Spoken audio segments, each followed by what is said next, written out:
বন্ধুরা, আপনারা প্রত্যেকেই জানেন যে ইউপি পিজিটির সংস্কৃত পরীক্ষার নোটিফিকেশান দিয়ে দিয়েছে। তাই আজ আমরা ইউপি পিজিটির সংস্কৃত সিলেবাসটা জেনে নেব। প্রথমে দেখুন রয়েছে খণ্ড ক। এই খণ্ড কতে কি রয়েছে? রয়েছে সাহিত্য পরিচয়। সাহিত্য পরিচয়ের মধ্যে রয়েছে গদ্য, পদ্য এবং নাটক। এখানে কি কি পড়তে হবে? বলছে নিম্ন গ্রন্থকে নির্ধারিত অঙ্ককে আধার পার শব্দার্থ, সুক্তিয়কে ভাবার্থ, শব্দ কি ব্যাকরণাত্মক টিপ্পনী, চরিত্র চিত্রণ তথা গ্রন্থকর্তাকা পরিচয়। অর্থাৎ শব্দার্থ, সূক্তের হচ্ছে ভাবার্থ, ব্যাকরণাত্মক টিকা এবং চরিত্র চিত্রণ। কোন কোন কাব্যের করতে হবে? কাদম্বরী, কাদম্বরীর মধ্যে করতে হবে কথামুখম। তারপরে রয়েছে নলচম্পু, নলচম্পুর মধ্যে করতে হবে প্রথম উচ্ছ্বাস। তারপরে রয়েছে শিশুপালবদম প্রথম স্বর্গ, আর রয়েছে অভিজ্ঞান শকুন্তলম ও মৃচ্ছকটিকম।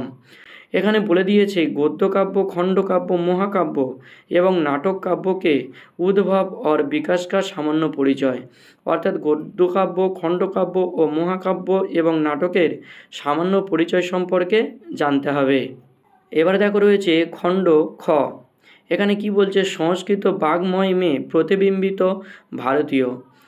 বলছে ইস খণ্ড শ্রীমদ্ ভগবদ গীতা, তর্কভাষা, সংখ্যাকারিক তথা বেদান্ত সারকে অনুসার প্রমুখ দার্শনিক সিদ্ধান্ত সামান্য পরিচয়।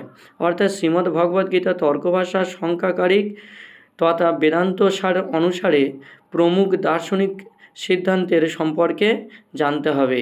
এবারে রয়েছে খণ্ড গ। এখানে রয়েছে কাব্যশাস্ত্র।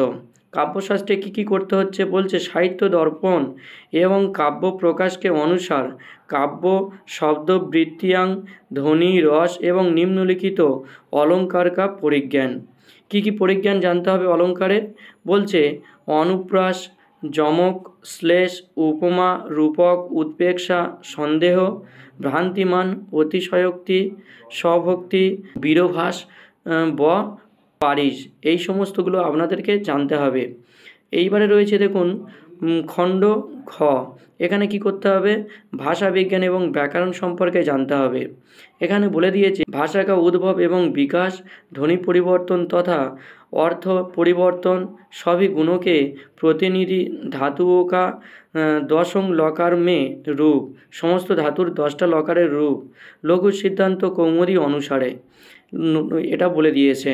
এবং বলেছে সিদ্ধান্ত কৌমুদীকে আধার পার সবই কারক, বিভক্তি এবং সমাস কা প্রক্রিয়াত্মক জ্ঞান, অর্থাৎ কারক বিভক্তি এবং সমাসের জ্ঞান থাকতে হবে।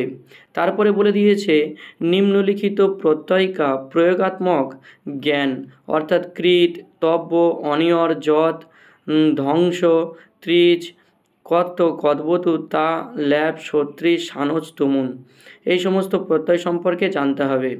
এবং জানতে হবে তদ্ধিত প্রত্যয় অক, কতুব, মতুব, ঢক, ঢকি, ফক, খ, যৎ এবং ছ। এবং স্ত্রী প্রত্যয় জানতে হবে টাব, ডাব, ইব, ইন। এবং জানতে হবে বিশেষ।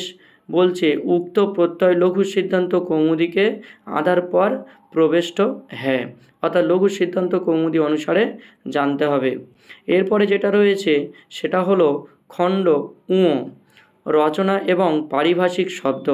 এখানে দুটো টপিক জানতে হবে, সংস্কৃত সুভাষিত এবং সুক্তিয় কা পরিজ্ঞান, অশুদ্ধি পরিমার্জন और বাক্য পরিবর্তন। এখানে বলে দিয়েছে কি? বলছে সুক্তিয় কা পরিজ্ঞান জানতে হবে, অশুদ্ধি সংশোধন এবং বাক্য পরিবর্তন জানতে হবে। এবং খণ্ড উঁর খর দাগে বলে দিয়েছে নাটক মে প্রযুক্ত পারিভাষিক শব্দ কা জ্ঞান, অর্থাৎ নাটকে যে প্রযুক্ত পারিভাষিকগুলো রয়েছে সেই সমস্ত শব্দের জ্ঞান জানতে হবে। তো বন্ধুরা, ভিডিওটি কেমন লাগলো অবশ্যই আমাকে কমেন্ট করে জানাবেন এবং ভিডিওটি ভালো লাগলে অবশ্যই লাইক এবং সাবস্ক্রাইব করে দেবেন।